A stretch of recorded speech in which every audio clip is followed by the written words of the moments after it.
প্রিয় দশম শ্রেণীর শিক্ষার্থী বন্ধুরা, তোমাদের সকলকেই আরো একবার স্বাগত জানাচ্ছি তোমাদের ইউটিউব চ্যানেল ইউর ক্লাসরুমে। তো অ্যাকচুয়ালি আজকের ভিডিওতে আমি তোমাদের ক্লাস 10 এর ফার্স্ট ইউনিটের বেঙ্গলি, হিস্ট্রি, জিওগ্রাফি আর ইংলিশ যে সাজেশন হয় তার থেকে আমি তোমাদেরকে বাংলা সাজেশন দেবো সম্পূর্ণ উত্তর সহকারে। ঠিক আছে, সেই পিডিএফ গুলো আমি তোমাদেরকে পরপর বলবো।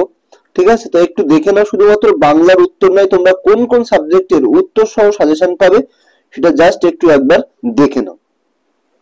তো বন্ধুরা, সাজেশনে যাওয়ার আগে তোমাদেরকে একটু বলি, দেখো আমি তোমাদের জন্য ক্লাস 10 এর ফার্স্ট ইউনিটের ইতিহাসের এমসিকিউ এসিকিউ 2 মার্কস আর ইতিহাসের 4-8 যতটা সিলেবাস ফার্স্ট ইউনিটে আছে ততটাই ঠিক কভার করেছি। আবার দেখো ভূগোলের এমসিকিউ এসিকিউ 2 মার্কস, আবার ভূগোলের 3-5 মার্কস গুলো কিন্তু আমি সুন্দর করে রেডি করেছি। তারপরে তোমরা দেখতে পাবে এখানে বাংলার, ঠিক আছে, বাংলার কিন্তু সমস্ত উত্তর আমি রেডি করেছি। এমসিকিউ এসিকিউ 3 মার্কস, আবার অধ্যায় ভিত্তিক 5 মার্কস। ঠিক আছে, এখানে সবটাই তোমরা পাবে, এর মধ্যে কোনও কিন্তু পেয়ে যাবে।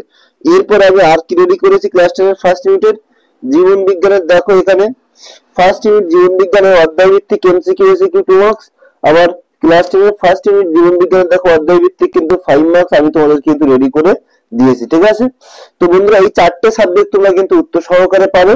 কি বললাম, বাংলা, ইতিহাস, ভূগোল এবং জীবন বিজ্ঞান, এই চারটে সাবজেক্ট তোমরা পাবে। এই চারটে সাবজেক্টের পিডিএফ কিন্তু পেইড পিডিএফ। ঠিক আছে, যদি তোমরা নিতে চাও এই যে হোয়াটসঅ্যাপ নাম্বার দেখতে পাচ্ছ বা স্ক্রিনে যে হোয়াটসঅ্যাপ নাম্বারটা বারবার ব্লিঙ্ক হচ্ছে সেই হোয়াটসঅ্যাপ নাম্বারে তোমরা আমার সাথে যোগাযোগ করতে পারো। ঠিক আছে, চারটে পিডিএফ এর দাম কত করে বলবে। দেখো, যদি তুমি ইন্ডিভিজুয়াল কোনো একটা পিডিএফ নাও তাহলে তোমাকে 39 পে করতে হবে।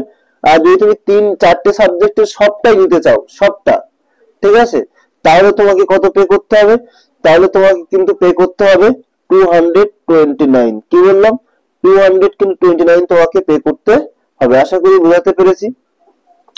তো বন্ধুরা, এরকম ভাবে কিন্তু তোমরা এটা পেয়ে যাবে। এই যে হোয়াটসঅ্যাপ নাম্বার দেখতে পাচ্ছ, এই হোয়াটসঅ্যাপ নাম্বারে আমার সাথে যোগাযোগ করো।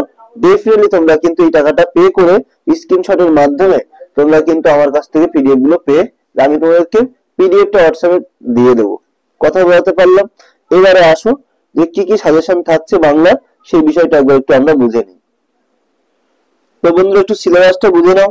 তোমাদের সিলেবাস কি থাকবে এখানে যদি তোমরা দেখো যে প্রথম পর্যায়ক্রমিক মূল্যায়ন যেটা দেওয়া আছে, এখানে তোমার থাকবে আয়ারও বেঁধে বেঁধে থাকি, জ্ঞানচক্ষু, আফ্রিকা, হারিয়ে যাওয়া কালী কলম, অশোকী একজন। এখানে ব্যাকরণ থেকে থাকছে কারক অকারক সম্পর্ক এবং অনুবাদ, কোনি 1 থেকে 31 পাতা। ঠিক আছে, এরপরে তোমরা নাম্বার বিভাজনটা এখানে দেখো যে গল্প কবিতা থেকে তোমাদের কত কি নাম্বার থাকবে কি না থাকবে আমি ডিটেলস বলছি না, তোমরা জাস্ট এইগুলো একটু দেখে নেবে, তাহলে কিন্তু মোটামুটি হয়ে যাবে। আশা করি সবাইকে বোঝাতে পারলাম। এবারে চলো যে আমরা সাজেশনস গুলো একবার একটু দেখে নেব। প্রথমে আসবো আমি জ্ঞানচক্ষু থেকে। ঠিক আছে, যে কোশ্চেনগুলো এখানে স্টার মার্কস মারা আছে সবটাই গুরুত্বপূর্ণ প্রশ্ন, এগুলো খুব সুন্দর করে করবে। জ্ঞানচক্ষু গল্পের কেন্দ্রীয় চরিত্র তপনের চরিত্রটি লেখো। 2 নম্বর আসবে রত্নের মূল্য জহুরীর কাছে। রত্ন ও জহুরী বলতে কি বোঝানো হয়েছে, উদ্ধৃত উক্তিটির তাৎপর্য বুঝিয়ে দাও। তাৎপর্য বুঝিয়ে দাও, এরকম ভাবে কোশ্চেনটা দেবে। ঠিক আছে, আর কি করবে, এদিকে দেখো পৃথিবীতে এমন অলৌকিক ঘটনাও ঘটে, ঘটনা ঘটে, কোন ঘটনাকে অলৌকিক বলে মনে করা হয়েছে, কেন ঘটনাটি অলৌকিক বলে মনে হলো। তারপরে দেখো শুধু এই দুঃখের মুহূর্তে গভীরভাবে সংকল্প করে তপন। দুঃখের মুহূর্ত বলতে কি বোঝানো হয়েছে, তপন কি সংকল্প গ্রহণ করে।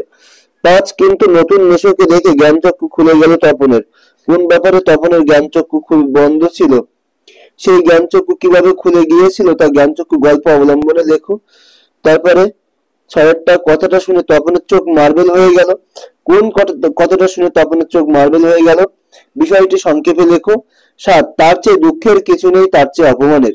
কিসের দুঃখ ও অপমানের কিছু নেই এরকম মনে হওয়ার কারণ ব্যাখ্যা করো। ঠিক আছে, এর পরবর্তী দেখো 3 নম্বরে কি কি করবে এখান থেকে, এই বিষয়ে সন্দেহ ছিল তপনের। তারপর দেখো নতুন মেশোকে দেখে জ্ঞানচক্ষু খুলে গেল তপনের। কিভাবে তপনের জ্ঞানচক্ষু খুলে গিয়েছিল, তপন তোমার গল্প তো দিব্যি হয়েছে। বক্তা এরপর কি বলেছিলেন, মেশোর উপযুক্ত কাজ হবে সেটা কে, কার কোন কাজকে মাসির উপযুক্ত বলেছিল। তারপর দেখো তোমার গল্প আমি ছাপিয়ে দেব, বক্তাকে তিনি কার গল্প ছাপানোর ব্যবস্থা করবেন বলেছিলেন। একা শুনে, তারপরে কোশ্চেন একা শুনে বসে লিখেও ফেললে আসতো একটা গল্প। কখন একটা গল্প লিখেছিল। পৃথিবীতে এমন অলৌকিক ঘটনাও ঘটে, কোন ঘটনাকে অলৌকিক ঘটনা বলা হয়েছে। ঠিক আছে, এরপরে দেখো যে কোশ্চেন গুলো করবে। 8 নম্বর কোশ্চেন কি বলা হচ্ছে এখানে, আজ যেন তার জীবনে সবচেয়ে দুঃখের দিন। আজ যেন তার জীবনে সবচেয়ে দুঃখের দিন। ঠিক আছে, তো কার জীবনের কথা বলা হয়েছে, তার এরূপ মনে হওয়ার কারণ কি ছিল। তার চেয়ে দুঃখের কিছু নেই, তার থেকে অপমানের। তার চেয়ে বলতে এখানে কি বলা হয়েছে, শুধু এই দুঃখের মুহূর্তে গভীরভাবে সংকল্প করে তপনের দুঃখের মুহূর্তটি কি ছিল এবং কেন সে সে কি সংকল্প করেছিল। সে আহ্লাদ খুঁজে পায় না। কে কোন আহ্লাদ খুঁজে পায় না। বিকেলে চায়ের টেবিলে ওঠে ওঠে কথাটা, কোন কথাটা উঠেছিল। তারপর দেখো কথাটা শুনে তপনের চোখ মার্বেল হয়ে গেল। তপনের এরূপ অবস্থার কারণ কি, রত্নের মূল্য জহরির কাছে। এই উদ্ধৃতিটির তাৎপর্য বিশ্লেষণ করো। তারপর দেখো 15 নম্বর কোশ্চেন, বুকে রক্ত ছলকে ওঠে তপনের, কার কেন এরূপ অবস্থা হয়েছিল। তো মোটামুটি এই কোশ্চেন গুলো করলে কিন্তু তুমি এখান থেকে সমস্ত কোশ্চেন কমন পাবেই পাবে। ঠিক আছে, এরপরে আসবো অশোকী একজন কবিতায়। এখান থেকে প্রতিটি প্রশ্নের মান 5 কি করবে। যেখানে ছিল শহর সেখানে ছড়িয়ে রইল কাঠকয়লা। অশোকী একজন কবিতা অবলম্বনে শহরের এই পরিণতি কিভাবে হলো তা লেখো। আর সেই মেয়েটি আমার অপেক্ষায়, উদ্ধৃত অংশটির তাৎপর্য বিশ্লেষণ করো। সব চূর্ণ হয়ে গেল, জ্বলে গেল আগুনে। উদ্ধৃত অংশটির মধ্য দিয়ে কবির বক্তব্য পরিস্ফুট করো। তারপর দেখো অশোকী একজন কবিতার নামকরণের সার্থকতা বিচার করো। শান্ত হলুদ দেবতারা কিভাবে অবস্থান করছিল, তাদের প্রসঙ্গ উত্থাপনের মধ্য দিয়ে কবি কি বলতে চেয়েছেন। 6টা, আমি তাকে ছেড়ে দিলাম, অপেক্ষায় দাঁড় করিয়ে রেখে দরজায়। এখানে আমি আসলে কে, পঙ্কোক্তি দুটির তাৎপর্য বুঝিয়ে দাও। 7টা দেখো, তারপর যুদ্ধ হলো। তারপর বলতে কবি কোন সময়কে ইঙ্গিত করেছেন। যুদ্ধের যে ছবি এঁকেছেন তা বিবৃত করো। এখানে দেখো 2টা, আর সেই মেয়েটি আমার অপেক্ষায়, উদ্ধৃত অংশটি তাৎপর্য বিশ্লেষণ করো। সব চূর্ণ হয়ে গেল, জ্বলে গেল আগুনে। উদ্ধৃত অংশটির মধ্য দিয়ে কবির বক্তব্য পরিস্ফুট করো। এটা ঠিক আছে। তারপর দেখো অশোকী একজন কবিতার নামকরণের সার্থকতা বিচার করো। তারপরে শান্ত হলুদ দেবতারা কিভাবে অবস্থান করেছিল, তাদের প্রসঙ্গ উত্থাপনের মধ্য দিয়ে কবি কি বলতে চেয়েছেন। তারপর দেখো আমি তাকে ছেড়ে দিলাম, অপেক্ষায় দাঁড় করিয়ে রেখে দরজায়। এখানে আমি আসলে কে, পঙ্কোক্তি দুটির তাৎপর্য বুঝিয়ে দাও। তার পরবর্তী কোশ্চেন দেখো, তারপর যুদ্ধ এলো। তারপর বলতে কবি কোন সময়কে ইঙ্গিত করেছেন, যুদ্ধের যে ছবি এঁকেছেন তা বিবৃত করো। 8 নম্বর প্রশ্ন করবে, শিশু আর বাড়িরা খুন হলো, উৎস লেখো। শিশু আর বাড়িরা খুন হওয়ার কারণ কি, চরণটির মধ্য দিয়ে কবি কি বার্তা দিয়েছেন। সেই মেয়েটির মৃত্যু হলো না, কোন মেয়েটির কথা বলা হয়েছে। মেয়েটির কোন অবস্থায় রয়ে গেল, বর্ণনা দাও। ঠিক আছে, এরপরে আসবে প্রতিটি প্রশ্নের মান 3 থেকে। এখানে যে কোশ্চেন গুলো ইয়েলো কালার দিয়ে ইস্যু করা আছে সেগুলো কিন্তু মোস্ট ইম্পর্টেন্ট কোশ্চেন। ঠিক আছে, একটা সপ্তাহ আর একটা বছর কেটে গেল, কবি কোন সময়ের কথা এখানে বলেছেন, সে সময় কি ঘটেছিল, এটা করবে। 2টা দেখো, তারপর যুদ্ধ এলো, রক্তের এক আগ্নেয় পাহাড়ের মতো। কবির এরূপ উক্তির তাৎপর্য বিশ্লেষণ করো। শিশু আর বাড়িরা খুন হলো, কবি উদ্ধৃতিটির মধ্য দিয়ে কি বোঝাতে চেয়েছেন তা স্পষ্ট করো। 4টা, সমস্ত সমতলে ধরে গেল আগুন। সমস্ত সমতল বলতে কি বলা হয়েছে, আগুন ধরে যাওয়ায় কি ঘটেছিল। তারপর দেখো যেখানে শহর ছিল সেখানে কি ঘটেছিল, তার এরূপ অবস্থা হওয়ার কারণ কি ছিল। আর সেই মেয়েটি আমার অপেক্ষায়, কোন মেয়েটির কথা এখানে বলা হয়েছে, মেয়েটির অপেক্ষায় থাকার কারণ কি ছিল। আমি তাকে ছেড়ে দিলাম, কবি কাকে ছেড়ে দিলেন এবং কেন। 8 নম্বর প্রশ্ন দেখো, সে জানতো না আমি আর কখনো ফিরে আসবো না। বক্তার এরূপ কথা বলার কারণ কি, বৃষ্টিতে ধুয়ে দিল আমার পায়ের দাগ। উদ্ধৃতিটির তাৎপর্য বুঝিয়ে দাও। অথবা বৃষ্টিতে ধুয়ে দিল আমার পায়ের দাগ। আলোচ্য অংশটির মধ্য দিয়ে কবির বক্তব্য পরিস্ফুট করো। 10টা, নেমেই এলো তার মাথার উপর, কার মাথার উপর কি কেন নেমে আসার কথা বলা হয়েছে। 11 দাগেরটা, তারপর যুদ্ধ এলো, পরিস্থিতি ঘটেছিল। যুদ্ধ আসার ফলে কি পরিস্থিতি ঘটেছিল, সেই মেয়েটির মৃত্যু হলো না, কোন মেয়েটির মৃত্যু হলো না এবং কেন। যে প্রশ্নগুলো ইয়েলো কালার দিয়ে হাইলাইট করা আছে সেগুলো কিন্তু আগে করে ফেলবে। ঠিক আছে, তারপর দেখো শান্ত হলুদ দেবতারা দেবতাদের শান্ত হলুদ বলার কারণ কি, তাদের পরিণতি সম্পর্কে কবি কি বলেছেন এবং কেন?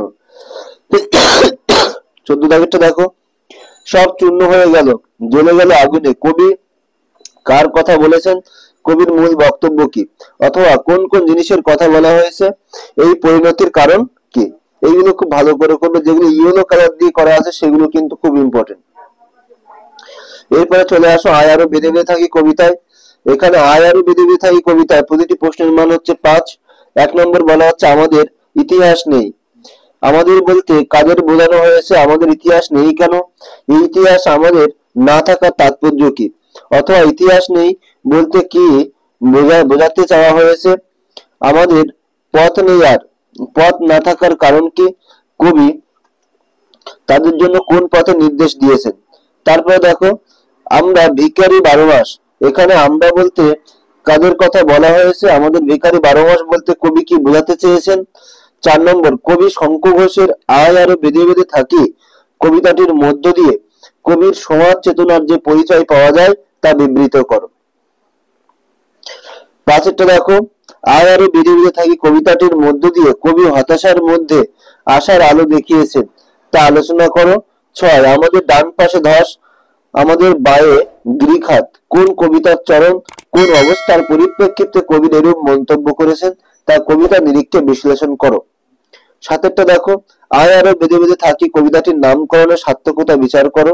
8 আয় আরো হাতে হাত রেখে আয় আরো বেঁধে বেঁধে থাকি কাদের প্রতি, কার এই আহ্বান, এই আহ্বানের কারণ কি বা প্রয়োজনীয়তা কোথায়, অথবা উদ্ধৃত পঙ্কোক্তি দুটির তাৎপর্য বিশ্লেষণ করো। এটা 9 আমাদের কথা কে বা জানে, আমাদের কথা বলতে কাদের প্রতি ইঙ্গিত করেছেন? তাদের কথা কেউ জানে না বলে কবি কেন বলেছেন? আমাদের শিশুদের সব ছড়ানো রয়েছে কাছে দূরে, শিশুদের সব ছড়িয়ে রয়েছে কেন? শিশুদের সব দেখে কবির মনের প্রতিক্রিয়া কি হয়েছিল? 11 পৃথিবী হয়তো বেঁচে আছে, পৃথিবী হয়তো গেছে মরে, কবির এরূপ সংশয় জেগেছে কেন? তারপর দেখো এখানে দেওয়া আছে অথবা আমরা এইভাবে এই মুহূর্তে মরে যাব নাকি, এখানে উল্লেখিত আমরা কারা, এরকম আশঙ্কার কারণ কি তা কবিতাটি অবলম্বনে লেখো। এর পরবর্তী দেখো 3 নম্বর প্রশ্নের যে উত্তরগুলো, যে কোশ্চেনগুলো করবে, আমাদের ইতিহাস নেই কবির এরূপ মন্তব্যের কারণ কি, ঠিক আছে, বা উক্তির কারণ কি? আমাদের চোখ মুখ ঢাকা, আমরা ভিখারি 12 মাস, কবির এরূপ মন্তব্যের কারণ ব্যাখ্যা করো। পৃথিবী হয়তো বেঁচে আছে, কবির এরূপ উক্তির কারণ কি? আমাদের কথা কে বা জানে, কবি কাদের প্রসঙ্গে এ কথা বলেছেন এবং কেন? তবু তো কজন আছি বাকি, কবির এই মন্তব্যটি ব্যাখ্যা করো। এরপরে দেখো আয় আরো হাতে হাত রেখে আরো বেঁধে বেঁধে থাকি কবির আহ্বানের কারণ কি? আমাদের ডান পাশে ধস, কবি কাদের কথা বলেছেন? ডান পাশে ধস বলতে কি বুঝিয়েছেন? আমাদের মাথায় বোমারু, বোমারু কি? আমাদের মাথায় বোমারু বলতে কবি কি বলতে চেয়েছেন? পায়ে পায়ে হিমানির বাঁধ, হিমানি বলতে কি বোঝায়? পায়ে পায়ে হিমানির বাঁধ বলতে কবি কি বুঝিয়েছেন? আমাদের পথ নেই কোনো, কবির এ কথা বলার কারণ কি? আমাদের শিশুদের সব ছড়ানো রয়েছে কাছে দূরে, চরণ দুটির মধ্য দিয়ে কবির বক্তব্য পরিস্ফুট করো। আমরাও আমরাও তবে এইভাবে এই মুহূর্তে মরে যাব নাকি, কবির মনে এরূপ সংশয়ের কারণ কি? এরপর দেখো আফ্রিকা কবিতার থেকে আমরা এখান থেকে পড়বো। প্রতিটি প্রশ্নের মান 5। প্রথম প্রশ্ন করবে যেটা, হাই সাহাবৃতা, কালো ঘোমটার নিচে অপরিচিত ছিল তোমার মানব রূপ, উপেক্ষার আবিল দৃষ্টিতে কবি কাকে কেন ছায়াবৃত্তা বলেছেন? উদ্ধৃতাংশটির মধ্য দিয়ে কবির বক্তব্য পরিস্ফুট করো। 1.2.2 এটা সরি 1-2 এরকম ভাবে কোশ্চেন গুলো 5 নম্বরে থাকবে। এলো ওরা লোহার হাতকড়ি নিয়ে, ওরা বলতে কবি কাদের কথা বলেছেন? কবি তাদের যে পরিচয় দিয়েছেন তা ব্যক্ত করো। 3 নম্বর এসো যুগান্তরের কবি, যুগান্তরের কবিকে, তাকে আহ্বানের কারণ কি? 4 দাঁড়াও এই মানহারা মানবীর দ্বারে, মানহারা মানবীটিকে মানহারা মানবীর দ্বারে দাঁড়াতে বলার কারণ কি? অথবা দাঁড়াও এই মানহারা মানবীর দ্বারে, বলো ক্ষমা করো, কার প্রতি কার এই আহ্বান? মানহারা মানবীটিকে মানহারা মানবীর দ্বারে দাঁড়িয়ে ক্ষমা চাওয়ার তাৎপর্য কোথায়? 5 রবীন্দ্রনাথ ঠাকুরের আফ্রিকা কবিতাটি ভাববস্তু উল্লেখ করে তার নামকরণের সার্থকতা বিচার করো। 6টা চিরচিহ্ন দিয়ে গেল তোমার অপমানিত ইতিহাসে, কার অপমানিত ইতিহাসে কারা চিরচিহ্ন দিয়ে গেল, উদ্দিষ্ট জনের ইতিহাসের অপমানিত অধ্যায়ের পরিচয় দাও। অথবা উদ্দিষ্ট জনের অপমানিত ইতিহাসে কারা কি চিহ্ন দিয়ে যায়, উদ্দিষ্ট জনের ইতিহাসে কিভাবে অপমানিত হয়েছিল, অথবা তোমার বলতে কার কথা বলা হয়েছে তার অপমানিত ইতিহাসের সংক্ষিপ্ত পরিচয় দাও। 7টা দেখো, সেই হোক তোমার সভ্যতার শেষ পুণ্যবাণী, উদ্ধৃতটির মধ্য দিয়ে কবির বক্তব্য পরিস্ফুট করো। 8টা সত্যের বর্বর লোভ নগ্ন করলে আপন নির্লজ্জ অমানুষতা। সত্যের কোন বর্বর লোভের কথা এখানে বলা হয়েছে, সেই বর্বর লোভ কিভাবে নিজের নির্লজ্জ অমানুষতাকে নগ্ন করেছিল বা প্রকাশ করেছিল তা লেখো। এর পরবর্তী চলে আসো 3 নম্বর প্রশ্ন। চিরচিহ্ন দিয়ে গেল তোমার অপমানিত ইতিহাসে উদ্ধৃতটির তাৎপর্য বিশ্লেষণ করো। অশুভ ধ্বনিতে ঘোষণা করলো দিনের অন্তিম কাল, কারা কিভাবে দিনের অন্তিম কাল ঘোষণা করলো। তারপর দেখো, এসো যুগান্তরের কবি, কবি যুগান্তরের কবি কাকে বলেছেন এবং তাকে কি আহ্বান জানিয়েছেন কেন। দাঁড়াও এই মানহারা মানবীর দ্বারে, কাকে কবি দাঁড়াতে বলেছেন, মানহারা মানবী বলতে কবি কি বুঝিয়েছেন। সেই হোক তোমার সভ্যতার শেষ পুণ্যবাণী, তোমার সভ্যতা বলতে কবি কি বুঝিয়েছেন, সেই সভ্যতার শেষ পুণ্যবাণী কি। ঠিক আছে, তারপর দেখো, ছিনিয়ে নিয়ে গেল তোমাকে, তোমাকে বলতে কে, কাকে কোথায় ছিনিয়ে নিয়ে গিয়েছিল। হাই ছায়াবৃত্তা, ছায়াবৃত্তা কাকে বলা হয়েছে, কবি কাকে ছায়াবৃত্তা বলে সম্বোধন করেছেন এবং কেন। তারপর দেখো, এলো ওরা লোহার হাতকড়ি নিয়ে, কারা কোথায় এসেছিল, কবি তাদের আশা সম্পর্কে কি বুঝিয়েছেন। নখ যাদের তীক্ষ্ণ তা তোমার নেকড়ের চেয়ে, কবির এই মন্তব্যটি ব্যাখ্যা করো। 10টা শব্দের বর্বর লোভ নগ্ন করলো আপন নির্লজ্জ অমানুষতা, উদ্ধৃত অংশটি তাৎপর্য বিশ্লেষণ করো। ঠিক আছে, এরপর দেখো, হারিয়ে যাওয়া কালি কলম থেকে কি করবে। 5 নম্বরের পণ্ডিতরা বলেন কলমের দুনিয়ায় যা সত্যিকারের বিপ্লব ঘটায় তা ফাউন্টেন পেন। ফাউন্টেন পেনের বাংলা নাম কি এবং সেটি কে দিয়েছিলেন বলে অনুমান করা হয়। এই ফাউন্টেন পেন কে কিভাবে তৈরি করেছিলেন। মুঘল দরবারে একদিন তাদের কত না খাতির, কত না সম্মান।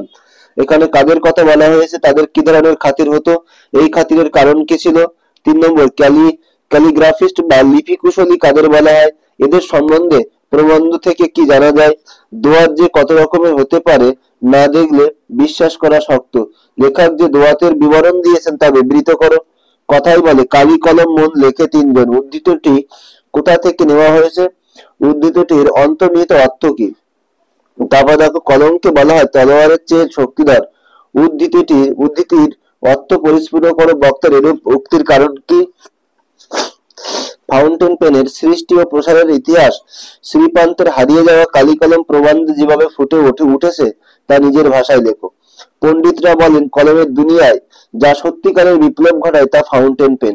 কলমের দুনিয়ায় ফাউন্টেন পেন কিভাবে বিপ্লব ঘটিয়েছিল তা বিবৃত করো।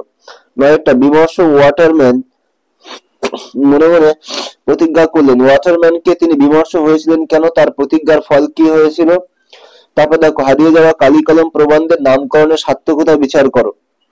তারপরে হারিয়ে যাওয়া কালি কলম প্রবন্ধে কালি কলমের প্রতি প্রবন্ধকারের যে অপার ভালোবাসার প্রকাশ পেয়েছে তার পরিচয় দাও। 12 নম্বর, পাঠ্য প্রবন্ধ অনুসারে রকমারি দোয়াতের পরিচয় দাও। প্রাবন্ধিকের দোয়াত সংগ্রহ দেখতে পাওয়ার অভিজ্ঞতা কেমন ছিল, এটা দোয়া হবে না দোয়াত হবে। 13 নম্বর প্রশ্ন দেখো, ফাউন্টেন পেনের এক বিপদ তা লেখককে নেশাগ্রস্ত করে, বিভিন্ন নামের ফাউন্টেন পেনগুলির পরিচয় দাও। ফাউন্টেন পেন কিভাবে লেখককে নেশাগ্রস্ত করে তার দৃষ্টান্ত দাও। 14, আমার মনে পড়ে প্রথম ফাউন্টেন কেনার কথা, লেখক কোথায় ফাউন্টেন কিনতে গিয়েছিলেন, তার কি অভিজ্ঞতা হয়েছিল। আমরা কালিও তৈরি করতাম নিজেরাই, বক্তাকে কাদের সাহায্য নিয়ে তারা কিভাবে কালি তৈরি করতেন তা লেখো। আচার্য সবাই আজ অবলুপ্তির পথে, কার লেখা, কোন রচনার অংশ, আজ কি কি অবলুপ্তির পথে বলে বক্তার মনে হয়েছে এবং কিভাবে সেগুলির অবলুপ্তি ঘটেছে। এরপরে আসো কণির এখান থেকে কি কি করবে দেখো। প্রতিটি প্রশ্নের মান 5। কোনি উপন্যাসের ক্ষিতীশ চরিত্রটি পরিচয় দাও, অথবা কোনি উপন্যাসের ক্ষিতীশ চরিত্রটি বিশ্লেষণ করো। কোনি উপন্যাসের বিষ্ণুচরণ ধর চরিত্রটির পরিচয় দাও। কোনের উপন্যাসে লীলাবতীর চরিত্রটি বিশ্লেষণ করো। মতিনন্দীর কোনি উপন্যাসের নামকরণের সার্থকতা বিচার করো। মতিনন্দীর কোনি উপন্যাসের কোন চরিত্রটি পরিচয় দাও। কম্পিটিশনে পড়লে মেয়েটা তো আমার পা ধোয়া জল খাবে। বক্তাকে প্রসঙ্গ উল্লেখ করে বক্তার মনোভাবের পরিচয় দাও। কোনি ও ক্ষিতীশ একে অপরের পরিপূরক আলোচনা করো। জোর চুরি করে আমাকে বসিয়ে রেখে এখন ঠেকায় পড়ে এসেছে আমার কাছে। কোনির এই অভিমানের কারণ কি? এর পরবর্তী ঘটনা সংক্ষেপে বর্ণনা করো। কলম দিকে টকবক করে ফুটিয়ে তোল তোর রাগে। বক্তব্যটির তাৎপর্য ব্যাখ্যা করো। অথবা যন্ত্রণাটাকে বোঝ, ওটাকে কাজে লাগাতে শেখ, ওটাকে হারিয়ে দে।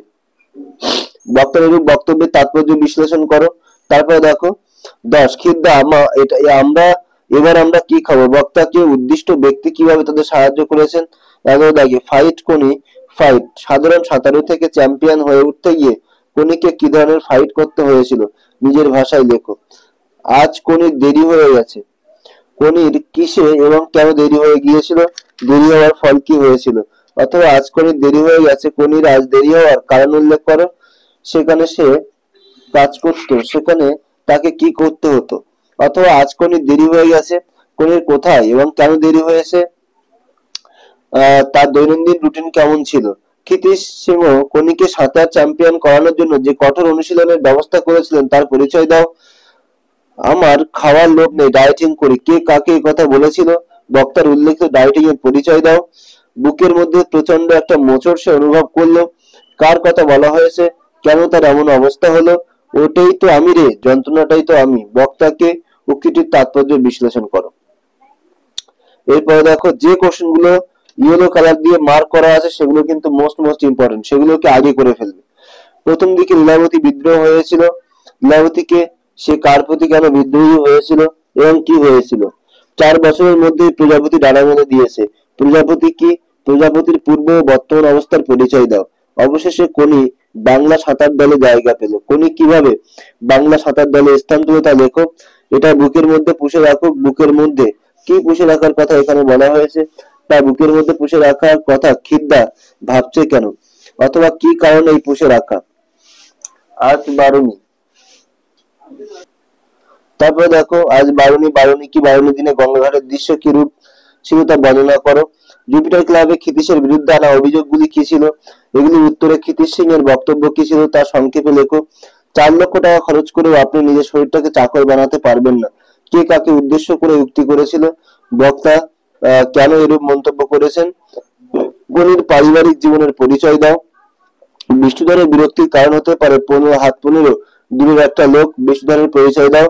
দূরের লোকটির পোশাক পরিচ্ছদ ও চেহারার বর্ণনা দাও। 26 বিষ্ণুচরণধরের পরিচয় দাও। তার খাদ্যাভ্যাসের বিবরণ দাও। তোর আসল লজ্জা জলে, আসল গর্ব জলে। বক্তাকে উদ্দিষ্ট ব্যক্তিকে তিনি কিভাবে উদ্দীপ্ত করে তুলেছিলেন তা উদ্ধৃতিটির আলোকে বিশ্লেষণ করো। এগুলো কিন্তু শুধুমাত্র ফার্স্ট টার্মের নয়, যে চ্যাপ্টার গুলো বললাম মাধ্যমিক 2026 নিরীক্ষাও কিন্তু তুমি এগুলোর থেকে কিন্তু কোশ্চেন কমন পাবে। তুমি যদি একবারে এগুলোকে কমপ্লিট করে বেরিয়ে যাও, পরে কিন্তু তোমাকে আর ধরতে হবে না। হয়তো অনেকেই ভাবছো এত বড় সাজেশন দিচ্ছ, এ করবো কখন, বা এতগুলো সাজেশন কখন করবো। আমি তোমাকে বলি টেনশন করো না। তুমি যে মানে তোমার গল্প কবিতাগুলো যেগুলো বললাম এইগুলো প্রথম থেকেই করে যাও। টেস্টের আগে এগুলো তোমার জাস্ট একবার রিভিশন দেবে, আর এক্সট্রা করে কোনো প্রশ্ন পড়তে হবে না। ঠিক আছে তো বন্ধু, আরো একবার একটু বলি শুনে নাও। এখানে তোমাদের বলেছিলাম যে আমি ইতিহাসের এমসিকিউ এসিকিউ 2 মার্কস রেডি করেছি, ইতিহাসের 4-8 মার্কস রেডি করেছি ফার্স্ট ইউনিটের, আবার ভূগোলের এমসিকিউ এসিকিউ রেডি করেছি, ভূগোলের কিন্তু আবার 3-5 ও রেডি করেছি। ঠিক আছে, তারপরে দেখো এখান থেকে কিন্তু আমি তোমাদের বাংলা এমসিকিউ এসিকিউ 2 মার্কস যেমন রেডি করেছি, 3 মার্কস রেডি করেছি, আবার বাংলা কিন্তু 5 মার্কসও রেডি করে দিয়েছি। আবার তোমরা দেখো এই যে জীবন বিজ্ঞান সাবজেক্টটা দেখতে পাচ্ছ, জীবন বিজ্ঞানের আমি কিন্তু তোমাদের এমসিকিউ এসিকিউ 2 মার্কস এবং 3-5 ও কিন্তু রেডি করে দিয়েছি। তো বন্ধুরা তোমরা যদি এইগুলো করে যেতে পারো তাহলে ডেফিনেটলি কিন্তু এখান থেকেই সমস্ত কোশ্চেন কিন্তু তুমি কমন পাবে। কথা কি বোঝাতে পারলাম। এবং এই যে পিডিএফ গুলো কি বললাম 239 পে করলে কিন্তু তোমরা এইগুলো কিন্তু পেয়ে যাবে। ঠিক আছে, আর স্ক্রিনে হোয়াটসঅ্যাপ নাম্বার আমার সাথে যোগাযোগ করো। তো বন্ধুরা ভিডিও আর বেশি দীর্ঘায়িত করবো না। যদি ভিডিওটি ভালো লাগে অবশ্যই একটা লাইক করবে, কমেন্ট করবে, শেয়ার করে দিও বন্ধুদের সাথে। আর যদি তুমি আমার চ্যানেলে নতুন হয়ে থাকো অতি অবশ্যই চ্যানেলটিকে সাবস্ক্রাইব করে দিও। আজকের ভিডিও এই পর্যন্ত, দেখা হচ্ছে এরকম কোনো একটা ইম্পর্টেন্ট ভিডিওতে। ততক্ষণে সবাই খুব খুব ভালো থাকবে। সবাইকে অনেক অনেক ধন্যবাদ।